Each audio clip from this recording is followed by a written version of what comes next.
All right, welcome back to Primetime Morning. Now, this is a silent killer. It's known to many as economy class syndrome, and it can happen after people sit still in tight quarters for a long time. The condition is also known as deep vein thrombosis, or DVT, which means a blood clot that's developed in your vein, and it's usually in the leg. Now, it's not necessarily long-haul travelers who are at risk. In fact, in Asia, a gamer addict who played online for 14 hours a day collapsed and nearly died because of DVT. And in fact, a study in the region reported a 5-fold increase in the incidence of DVT from 1988 to 1999 rather. Right. So how do you safeguard yourself from DVT? Well, earlier I spoke to vascular surgeon Dr. John Henry Skur and also began by asking him what economy class syndrome is. DVT, or blood clots in the deep vein, occur because of immobility. If you sit still for long periods of time, the blood will set. Economy class syndrome is perhaps a bad name. It implies that people traveling in economy classes, in aeroplanes. In fact, it applies to people, all modes of travel, boats, buses, cars, as well as aeroplanes. It affects people traveling in business class and first class because they sit still too. People traveling business and first class also travel more frequently, and so the risk to them increases still more.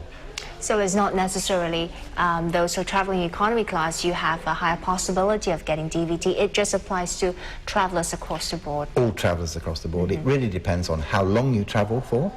Obviously, the longer the flight, the greater the risk, and how frequently you travel. So it doesn't really matter whether you're in business class or in first class? No, it doesn't. You have the same sort of risks. So how do you know that you face the risk of DVT? Well, this is the problem. Most people who get a DVT will not know about it. Over half the cases, you don't see anything at all. In many of those cases, the clot will go away, but it increases the risk next time. If you're unlucky enough to get a big clot, the leg will swell, it's obvious, you can get treatment. If you're unlucky, a bit of that clot can break off and go to the lung. And DVT is potentially fatal. We've heard of some cases. Now, how so? Yeah, that's the point. If it's a large clot that breaks off and goes to the lung, it can kill you. Fortunately, that doesn't happen too often. If it does, it's a disaster. Sometimes you can tell or you can predict which passengers are at risk. If they're old, if they've got a previous history of blood clots, the risk increases. But what we're really concerned about are the majority of travellers who, by and large, can travel very safely, but there are a small number of them who are at increased risk, who won't know about it, and it's that group of passengers that we need to give some prophylactic agent to. Well, in today's world where everywhere is a frequent traveller, they all have, they travel around the world through flights. We even have a lot of long-haul flights coming up, new ones. Now, what are the precautions that one can take to avoid a DVT? Right. Before you get on an aeroplane, it's very important that you take plenty of exercise. You can exercise on the aeroplane by walking around the aeroplane. Not always easy to do that. And you can exercise when you get off. You can drink plenty of water during the flight. You can avoid drinking too much alcohol. Those simple precautions will help you. But we really need something a little bit more than that to be really safe. And in the past, people have advocated things like aspirin, but aspirin can cause bleeding.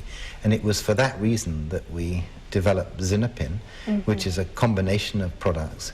They're all foods products which you can take, which improve the circulation during flight.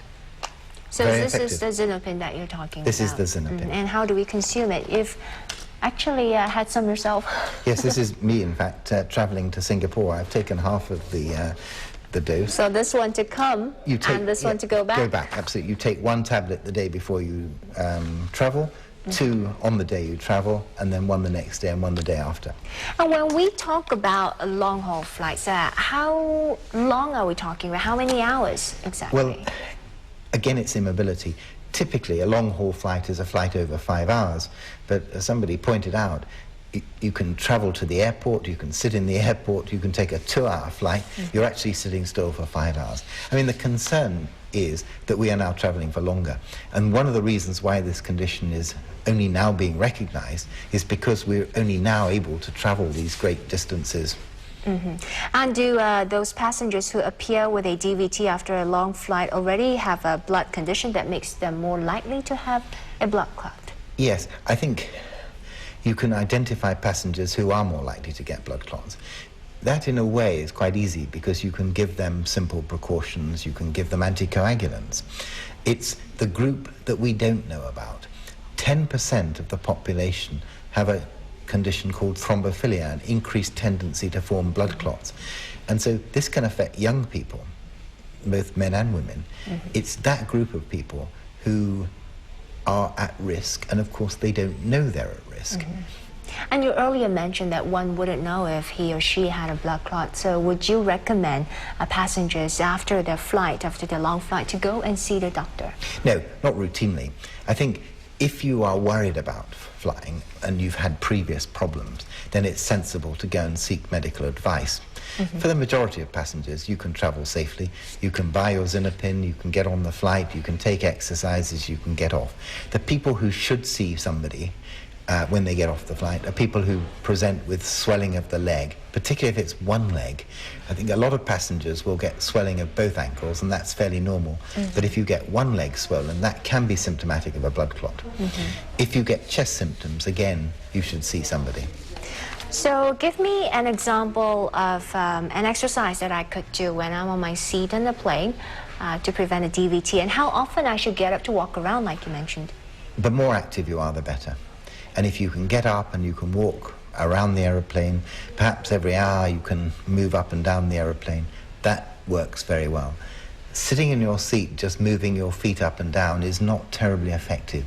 If you can do it against resistance, and there are a number of cushions that you can tread on and push up and down on, that's an effective form of exercise.